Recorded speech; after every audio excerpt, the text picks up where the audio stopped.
Have you ever wondered how your favorite snacks or everyday essentials are made? Picture this: a manufacturing plant buzzing with activity, where raw materials are transformed into products we often take for granted. But behind this seamless production lies a crucial system that keeps everything running smoothly: process costing. Today, we're diving deep into the world of process costing, exploring what it is, why it matters, and its pros and cons. So whether you're an accountant, a business owner, or just a curious mind, stick around to unravel the mysteries of how costs are tracked and allocated in manufacturing. Let's start with the basics. So, what exactly is process costing? In simple terms, process costing is a cost accounting method used to calculate the costs of producing a product in environments where products are made in large quantities and are indistinguishable from one another. Think about industries like chemical manufacturing, oil refining, or food processing, where products are produced in bulk. Here, costs are accumulated by department or process, and then those costs are allocated to the units that pass through each stage of production. The total cost of a process is divided by the total number of units produced, giving us the cost per unit. This method allows companies to understand the costs involved in producing goods and identify areas where they can save money. Now, why do companies that use process costing? First and foremost, it provides accurate cost tracking. Imagine a scenario where a company is producing thousands of units of a product. Without a proper costing method, it could be a nightmare to keep track of expenses at each production stage. Process costing simplifies this by allowing businesses to see exactly where their money is going, making it easier to identify areas for cost reduction or optimization. Another reason is uniform product costing. In a production line where products are made continuously, process costing ensures that all units produced are assigned the same cost, regardless of when they were made. This uniformity is crucial for companies that want to maintain consistent pricing across their products. Inventory valuation is yet another benefit. With process costing, tracking the cost of production for each stage becomes a breeze. Companies can easily assign costs to completed units and those still in process at the end of a period, making it much simpler to manage inventory. Effective pricing decisions also stem from process costing. By providing accurate cost information, businesses can determine the selling price of their products more confidently. And let's not forget about performance evaluation.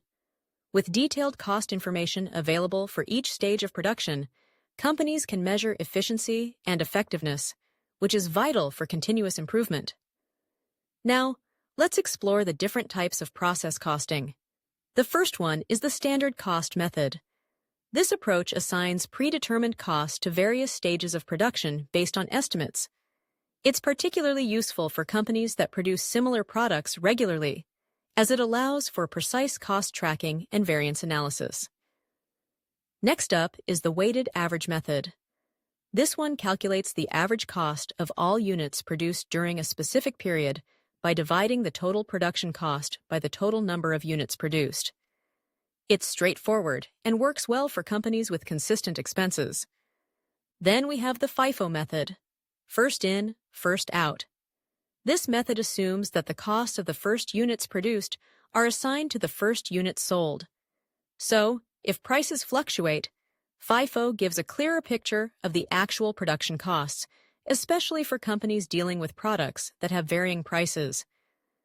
Now that we've covered the types of process costing, let's break down the steps involved in the process. First, we analyze the inventory, breaking it down into individual elements like labor and materials costs. This helps identify any discrepancies or overlaps. Next, we convert these costs into equivalent units, which allows us to calculate the applicable costs per unit. After that, we determine how much each element costs per unit, including overhead costs like utilities and rent. Once we have that, we calculate the cost per unit by dividing the total production cost by the number of units produced. Finally, we designate costs for both complete and incomplete products, ensuring that all associated costs are accounted for when the items reach their final destination. Now, let's talk about the roles of materials, labor, and overhead in process costing. Materials are a significant component, and their costs are tracked at each production stage. This tracking helps companies manage their inventory levels effectively, ensuring they have enough materials while minimizing holding costs. Additionally, it allows for accurate cost allocation, ensuring that the final product's price reflects the true cost of materials used. Labor is another essential factor. Direct labor costs are easily measurable as they can be traced to specific products. Indirect labor, on the other hand, is more challenging to measure since it includes support roles that aren't directly involved in production. Understanding labor efficiency and productivity is crucial as it directly impacts the overall cost of production. Overhead costs, which include indirect expenses such as rent and utilities, also play a vital role. By including these costs in the process costing system, businesses can gain a clearer picture of their production costs and make informed decisions about pricing and process improvements. So, what does the workflow of process costing look like? Imagine a flowchart where materials and labor are the inputs, and finished goods are the outputs. The costs are categorized into materials, labor, and overhead costs, and tracked using a cost of production report. This report helps businesses keep tabs on costs incurred in each process and the number of units produced. Now, let's get to the advantages of process costing. First, it provides accurate costing, giving management a clear understanding of production costs. It's also easy to understand, making it beneficial for manufacturing processes that involve repetitive tasks. Better cost control is another advantage, as businesses can identify areas for cost reduction and adjust operations accordingly. Process costing facilitates budgeting by providing estimates of production costs, which are essential for financial planning. It also offers valuable information about the production process, such as time required to produce a unit and the amount of waste generated, information that can drive improvements and cost reductions. And of course, it aids in pricing decisions, ensuring products are priced appropriately based on accurate cost estimates. However, process costing isn't without its drawbacks. One major disadvantage is the lack of product profitability information. Since costs are averaged, it can be challenging for management to assess the profitability of individual products. This can make it difficult to determine which product lines should be scaled back or eliminated. Additionally, process costing can obscure cost fluctuations, making it hard for management to respond to changes in production volume or product mix. The complexity of cost allocation is another challenge. Establishing a meaningful system for allocating joint production costs between departments can be tricky and may lead to errors if not done correctly. Tracking changes can also be difficult with process costing, as the averaging approach doesn't easily allow for monitoring variances between processes. Lastly, process costing often requires a large scale of production to be effective, making it less suitable for businesses with lower production volumes or shorter product life cycles. Now let's briefly compare process costing with job costing. Process costing is ideal for large-scale production of identical products, while job costing is used for unique or custom-made products. In process costing, costs are allocated based on a predetermined overhead rate, whereas job costing allocates costs based on actual expenses incurred for each project.